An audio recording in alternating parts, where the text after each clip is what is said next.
What's up guys, and welcome back to another episode of the RTG career mode. It is episode number 64, returning today with one of the biggest episodes of the save, no question. We're going to have our final 4 games in the Premier League today, where we can't win the title, but I do want to make sure we don't drop out of the top 4 as we end the season. But we are starting with this, the first leg of the Champions League semi-finals, as we take on the French side, AS Monaco. Favourites to make the final, no doubt about that, but I don't think this will be an easy tie whatsoever after just scraping through Bayern Munich in the last round. The first leg is away. Let's try and take a first leg victory back to Devon. Come on, the Pilgrims. And of course, no Jarrell due to that ridiculous suspension, so Reyes comes in. Not the biggest miss we could have, but even so, certainly levels the playing field a little bit. And it's worth pointing out that, again, we've had a couple of big chokes in this save, you know, throughout the course of it. I mean, season 1, I think everyone expected us to win the Championship playoff final, lost. A couple of years ago, Europa League final to Frankfurt. Everyone expects us to win that, lost. So, sorry, Conference League, lost. But even so, I don't think this is going to be one-sided whatsoever. And in the first half, I've not had a chance yet. It's been a really tough first half so far. I'm taking a 0-0 back home to Devon. There'll be some nervy faces, no doubt about that. We've not got going yet. That's a cracking ball through, and this could be one, and it, oh, I thought it was. Side of the net rippled, and Monaco showing they might be considered the underdogs, but they're still dogs regardless. Just wide, still goalless, only just. That is an escape and then some. As Reyes finds Uono. Nice bit of skill. Wood's going to be my dummy runner, and now I'll try and feed him if I can. Kante's there, he'll pick him out. Ibrahim Kante, first shot on target, saved by the Italian merit, and Monaco will clear. Wow, nothing for 40 minutes and then 2 good chances for both sides. Still 0-0 to break though, could definitely go either way in the second. Wood to Whittaker, and now Hackney. Kante, can you get there? Oh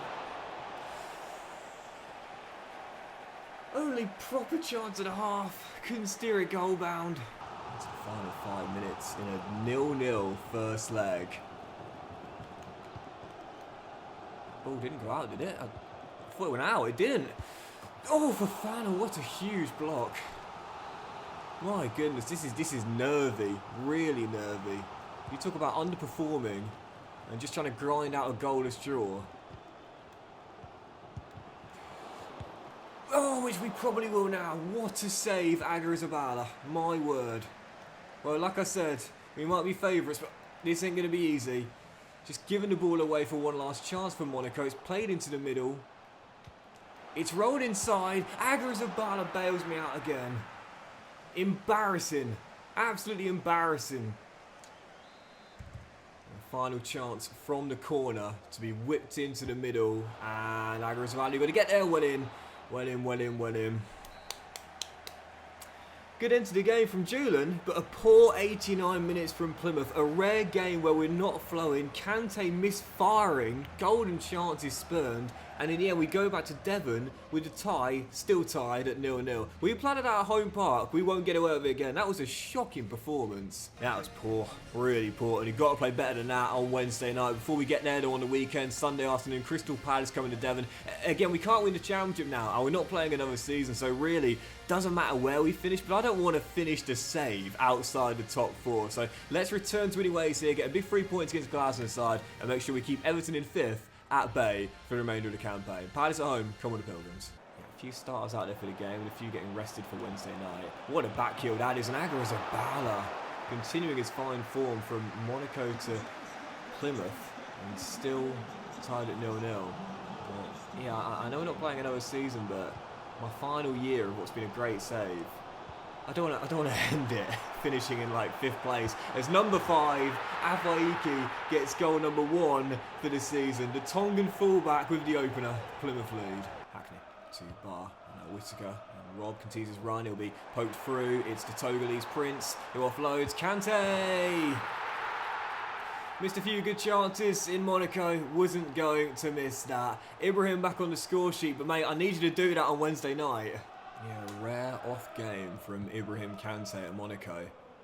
And the chances weren't exactly the easiest, but oh, speaking of, what a finish that is. But still should have taken one. But anyway, Palace right back in it from kickoff.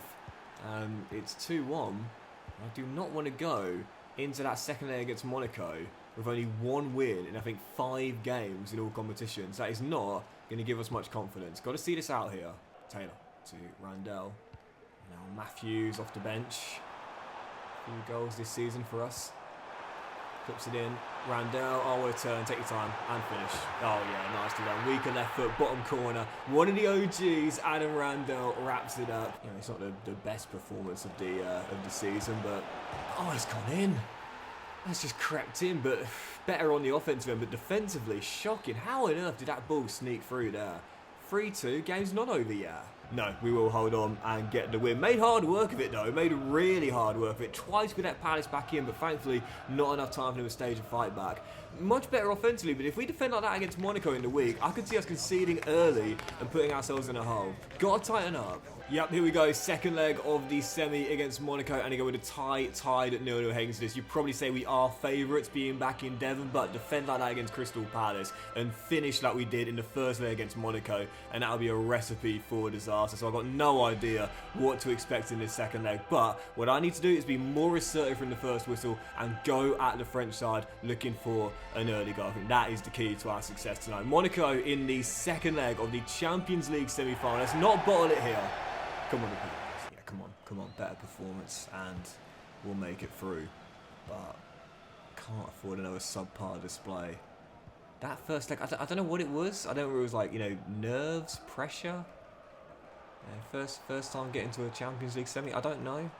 But literally just did not turn up. Oh. And already in 5 minutes of the second leg, we've looked more dangerous than we did in 90 in the first leg.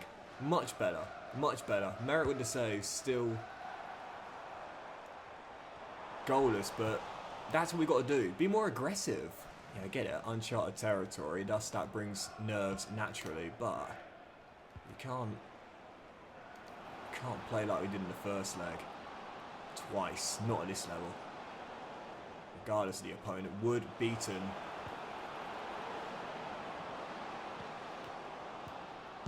And it's a shot saved by Agrizabal. I think he saw it late and thus didn't have a chance to catch it, as it wasn't struck with much power, but listen, at least it stayed out of the net. As it remains 0-0. Oh. Oh, Kante's on. It's a brilliant ball by the Togolese Prince to the Togolese King. It's royalty, and it's 1-0. Come on! The Togolese too, doing it in the Champions League semis, and Plymouth draw first blood. Inch perfect through ball from Robert Barr. If it's slightly under here, it's intercepted. Slightly over here, and Kante won't be able to run onto it like that for a clean one-on-one attempt. Inch perfect from the Prince. Hincapie well in.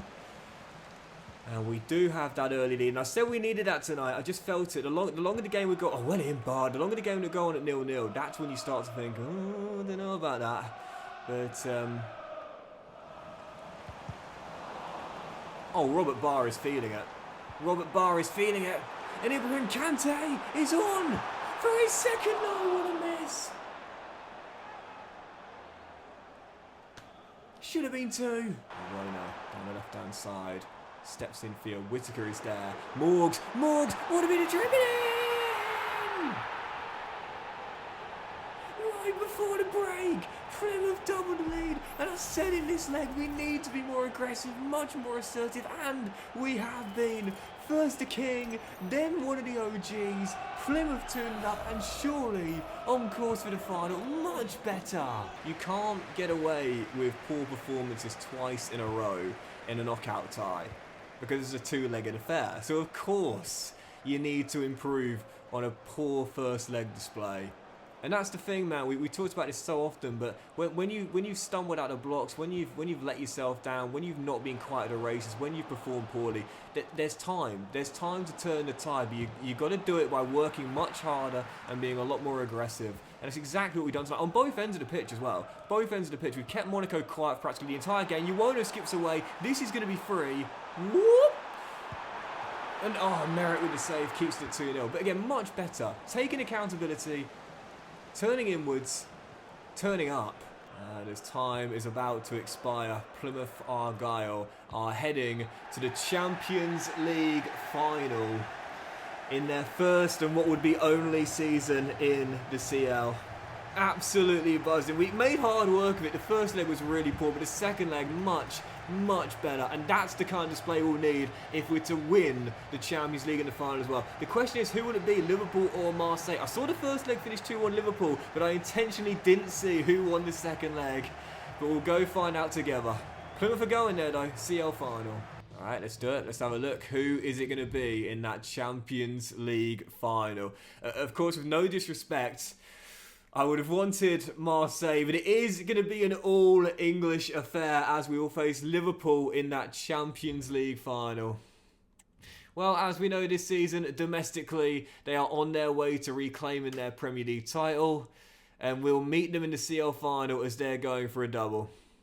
I'm not feeling confident. I think we're underdogs. Right, well, let's play our final 3 league games of the season and leading up to that Champions League final, aiming to go into it on a nice little winning run. First, the final 3 is Chelsea, struggling this season away in West London. Come on, Pilgrims. I'd say if you look at the teams in the CL this year, from the quarterfinals onwards, they're probably the favourites to win the whole thing. So, oh dear. I'm not one bit surprised. I've got... Oh, what a save, Agrazabala, to the final. And now can we pull off an upset and collect the trophy as well? I doubt it. I doubt it. When you defend like this, absolutely no chance. Hinckley, great block, and then lunges in and gives away a pen. Difficult one that, but right call. Went in with too much force. Yeah, it's a difficult one that, because he did a great block initially, and then as Victor hits the post, and then the rebound is saved by Agrazabala, and it stays out. Wow, I don't know how on earth that ball didn't cross the line there. From 2 attempts from close range, but okay. And it's still 0-0. We're not going to go in front, are we? Oh, what a save for Raya, and then that rebound is also kept out. How on earth is it still 0-0? It could easily be 1-1 from that sequence. Chelsea looking to win this late here. With a great ball through, and Nico Williams has probably done it. 18 to play, and he's just given Chelsea the lead. Once again, not really at my best in this game. Just too passive, really. And a poor display from Plymouth once again. We play like this in the Champions League final, and we've got no chance against Liverpool. No chance whatsoever. Still, top 4 is confirmed now with 2 games to go, so no worries there. But it would be nice to finish top 3 as well. Man City right now 2 points above us in 3rd place. Let's see if we can leapfrog them with 2 games to go. Our penultimate game of the season is the final ever won at Home Park in the save. So let's win in our final ever contest in Devon. Wolves coming to Home Park. Come on, Pilgrims. Saw a couple of interesting things pre-game as well. Fernandez returning from injury, so he might actually just about be fit enough to play the Champions League final, whether from the bench or starting, as Kante rips in a goal right from kickoff to give us the early lead. You'd love to see that in our final game in Devon. And Mumba has just hit 90 overall as well, so our first 90 rated player in the save. In our penultimate episode to save as well. Just goes to show you how long and difficult this journey has been, but now we're reaching elite player status. And I love how it's an OG as well, you know, someone that we inherited here. I just love how the team's been built, you know, academy graduates, OGs playing parts. You know, Morgan and Mumba are both going to start the CL final, assumedly. And Randall will probably be on the bench as well. That's 3 OGs. And then again, academy grads, couple of superstars, couple of players we brought in that we turned into superstars, as Nathan Wood is denied by Seaman, and it remains at 1-0 for now. I just, honestly, the way we've built this Plymouth team, I don't think we could have built it better. It's just been so fun. I don't know if I'm going to be able to get Kante that golden boot now, unless I can get him at least 1 more in this game, and possibly another as well. It'd be great if we could bow with Kante scoring a hat-trick in our final game in Devon, but it needs 2 more. Oh! And now he needs 1 more. Wonderful. Called it for it in the back of the net. Glorious dribbling better finish. Plymouth 2 goals up, and we should now win in our final ever game in Devon. Love to see it. Yeah, this has been one of my favourite saves in recent years. I have absolutely loved it. I'll go as far as saying it's been my favourite save since the Luton Town career mode I did last year, which started off my my journey on FC24, as Logan will get an assist for Kante, if not an extra goal for the King, and that will make it 3. And what a way for our final game at home park to finish up as well. Dominant display and a big win. And that will do it. Our final ever game in Devon ends with a fantastic finish. 3-0 winners against Wolves, with Kante assisting the third and scoring the first 2, as he still has his eyes on that third straight golden boot. Brilliant way to bow out at home park. Now let's play the final league game of the season. Yep, let's do it. Our final Premier League game of the save, let alone the season. West Ham away in London, where we need to win to have any chance of leapfrogging Man City into third on the final day. As for Kante, by the way, right now level with Openda for goals on 29. So if he gets 1 or 2 today, he might well claim that third golden boot in a row after all. West Ham away, our final game before the CL final. Let's go into it on back-to-back wins and 4 wins in 5 in all competitions. Come on. To be fair, it's a shame that I was never even close to getting Kante to the 40 club. The elite list of strikers that have scored 40 or more in a league season. There's 3 of them. Can you name them? Can you name all 3? If you've been watching me for a while, I'm sure you can. It's been a while. It's actually been quite a while since I last had a player join the 40 club. Last time, FC 21. It's been a while. And unless Kante can score 11 goals on the final day, he's not going to join it. But he's got 1. He needs 10 more. But he has joined the 30 club for a 3rd straight year. Kante opens to scoring. That might win him the golden boot. Yeah, so for those of you who are newer to the channel, have only just started watching me, the 40 club, it's players that have scored 40 or more goals in a single league season in top flight football. 3 players. 1, the first one to do it, Ivan Toney, the shocker. And then Samuel Bell in my Cork to Glory save. So good they named him twice. And the 3rd player, you might be listening to him speak right now. Did it in a player career mode. But anyway, West Ham with a leveller, 1-1. And I'm not sure he will win this final day after it. West Ham away, always a tough game for me. You know, sometimes I get asked, Doxy boy, would you do a player career mode again?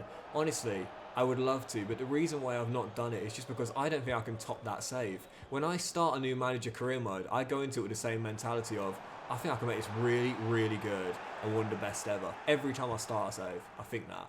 But the player career mode I did a couple of years ago, it's probably the work I'm most proud of on YouTube. Of all the saves I've done, of all the series I've created, I think that is probably my most proud bit of work I've ever done. Genuinely, I implore you guys to check it out if you've not seen it, because I don't think I'd ever worked harder on a save other than that. Maybe my saving Bray save, possibly. But honestly, that was just so, like, the editing in that player career mode, and the things we were able to do in that player career mode, and the career path that occurred. Genuinely, I don't think I could have done better. I really don't. And I don't think I could do better, hence why I've not done a player career mode since that one. Oh, what a save on Kante for what would have been the dagger and what would have been goal number 31 for the season. Is 30 goals going to see him win the golden boot? Oh, I tried to get him the ball, give it to him again. Kante, please. Yes, come on. Literally just everyone try and get the ball to Kante. 31 goals for the season. That's how he'll finish up. He's won the assist title, but has he reclaimed the golden boot? Well, I guess we will see. Great way to bow out the season. Plymouth winning at West Ham with 2 late goals. But is it enough for Kante to win that golden boot? Let's go find out. Oh, I'm buzzing with that. Absolutely buzzing to get him those 2. And Liverpool, they didn't score at all. So that's it. We didn't need another one in the end. Liverpool lost 3-0 on the final day. So there, Kante's won the golden boot then. That is confirmed. Kante has won the golden boot. So we'll quickly wrap the Premier League table up here and see who did what. Well, as we know, Liverpool were champions anyway, finishing 5 clear of Arsenal in 2nd place. Man City did finish above us in the end, so must have beaten Southampton on the final day with a 3rd place finish. And we do finish 4th after all. So not a great domestic season, no doubt. But at least we pulled out a top 4 finish in the end. Everton 5th 5th, Bournemouth 6th, Spurs 7th, Newcastle 8th, Manchester United 9th, and Aston Villa 10th. Chelsea did climb to 11th in the end, but that's to the bottom 3, Leicester, Southampton, and Norwich. But as you see, the team of the season, where Kante and Hincapie were our sole representatives, you know what's coming. Ibrahim, Golden Boot winner with 31 in 35, leapfrogging Openda on the final day. And Ibrahim also won the assist title. 2nd straight year where he's won the assist title and the Golden Boot. Another incredible season where Aguirre-Zabala held on to the Golden Glove, where you think surely that means he was player of the season this time, right? No.